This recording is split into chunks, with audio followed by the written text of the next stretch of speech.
Today we're going to discuss another dyslexic icon, not as famous as Steve Jobs, but in honor of Father's Day, we're going to talk about my father, Riley Robinson. He was dyslexic, and I'm going to break down some of the things that I learned from my father. My mom and dad were married for nearly 20 years. Unfortunately, my dad died much too young at the age of 41 in 1998. He was also dyslexic. He ran a very successful business, but I didn't learn a lot about dyslexia from him because in the 90s, honestly, there just wasn't a lot of information about dyslexia. You gotta think there wasn't the internet in the way that it is today. There was no YouTube. Learning came through experiences. And so unless you were willing to get your hands dirty and do things by trial and error, it was really hard to learn things. So when there wasn't the technology that we have today, I've said before, technology is the great equalizer. There wasn't that great equalizer in the 90s. So my dad ran a business of over 100 employees at one point, and he did it very successfully. And he was able to do that by his hard work and grit, but also he surrounded himself with people that would help and encourage. Now we'll talk about some of the things that happened later in his life and why maybe it didn't turn out as good as it could have. Fortunately, he was able to surround himself with good people and grow a successful business. There are still stories that I hear from individuals that were influenced by my father. My father was a very generous person. There were many times where he supplied resources for single mothers to be able to buy Christmas presents for their family and their kids. And this wasn't something that I was even aware of as a kid. These are things that I discovered later on in life after my father passed away. So it's one of those things that just kind of came out of him. He was a very loving, kind person. And his generosity wasn't something that was flaunted to make himself seem better or to give him clout. It was just something that he did because it was something he really cared about. My father was a very hardworking man and built a life for us kids and my mom that was really incredible for a period of time. It was really evident to the people around him that he had a very strong work ethic and was creative too in how he came about it, which we know aligns with someone who is dyslexic. Now, being 14 when he died, I wasn't aware of all these things, and it's been great to get to know my dad through stories of other individuals and stories from my mother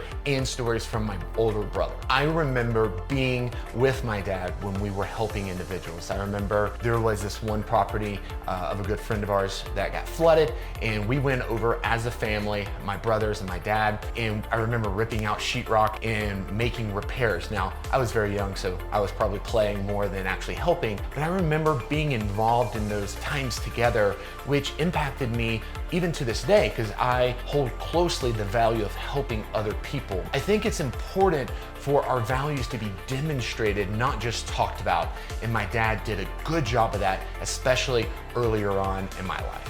I think it is true that the value of a man is often gauged by the positive influence and the legacy that he leaves behind. My older brother came up with the phrase that is on my dad's headstone, "May his loving spirit be remembered." I think that this phrase truly captures the essence of who my dad was. I think it is important to discuss things as they were and not rewrite history. Unfortunately, our family has experienced an extraordinary amount of loss. My father's death was avoidable, and it was due to just poor decisions that were made. What I've discovered is that we are responsible for our decisions. I believe in God, and I think it is appropriate to give God thanks and praise for good things that happen. Hey, just a quick pause. Thanks for watching. I'm Adam Robinson. I run the Dyslexic Hustle. If you want to support us, please subscribe. But I also think it's appropriate to understand that hard work is also one of the reasons that we experience success. And I think it's also appropriate to recognize that some of our failures are our fault, and the things that we do determine our outcome. So when we make poor decisions, it influences us, and it also influences the generations that come after us. In today's culture, it's really easy for people just to be kind of written off because they've made bad decisions in our cancel culture kind of atmosphere that we live in. Unfortunately, people make mistakes. I think what that culture brings out is more of a secretive culture rather than a culture of transparency. And I think if we're gonna learn from people's experiences in our own experiences, and if our kids and friends are gonna learn from our experiences, we have to be transparent about our mistakes and the things that we do well. I say all this to say my father was deeply flawed, and I think it's important to bring that up the way that we've talked about it with other dyslexic icons and learn from those mistakes. And although my father was very successful, as we see in society, success can be extremely intoxicating. Recognizing that success can be so dangerous, here are some lessons I've learned from my father. Control your desires. Without an understanding of what your vices are or how to cope with your vices and overcome stressful times, it can really lead you down a path of self-destruction or just unhealthy living. Seeing individuals, abuse alcohol or drugs or sex can really destroy something that you've worked really hard to build. Be a leader. Unfortunately, leadership is not based on a one-time experience. It's based on what you do over a long period of time. For example, if you're in a conflict with someone and you personally attack or compromise the relationship in such a way that once you overcome that, that obstacle or that discussion that you're having, it can make it hard to have a good relationship with that person after the fact. So it's important to realize that it's not just about that very moment, but it's about the moments that are going to come after that. Also important to remember for fathers and leaders that your sons, your daughters, the people around you are going to remember those moments and how you led over a lifespan. Dreams can shatter. It's why we have the parable in the Bible, don't cast your pearls before swine.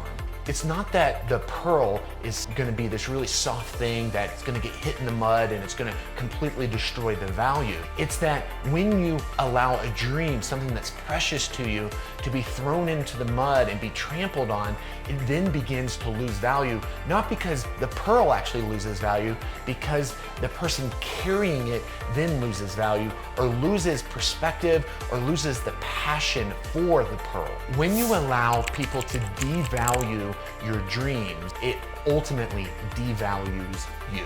Although I wish it would have turned out differently. I wish my father would have met my kids. I wish he would have been at my wedding. There's so many things that my father missed out on, but there was also so many things that he did leave me with. And some of those things are just the relationships he created with other individuals that really had a strong impact on how I was brought up and how I was raised after his death. So I would be remiss not to acknowledge the men who greatly impacted who I am today. I won't name them out, I'll respect their privacy, but a deep thanks for you men who greatly impacted who I am today. I know if my dad was here today, he would embrace us like a giant teddy bear. He would have given us the shirt off his back. His laugh was contagious and his legacy was cut short. I'm thankful that he got us started, and I'm appreciative to the men and women who helped finish. May his loving spirit be remembered.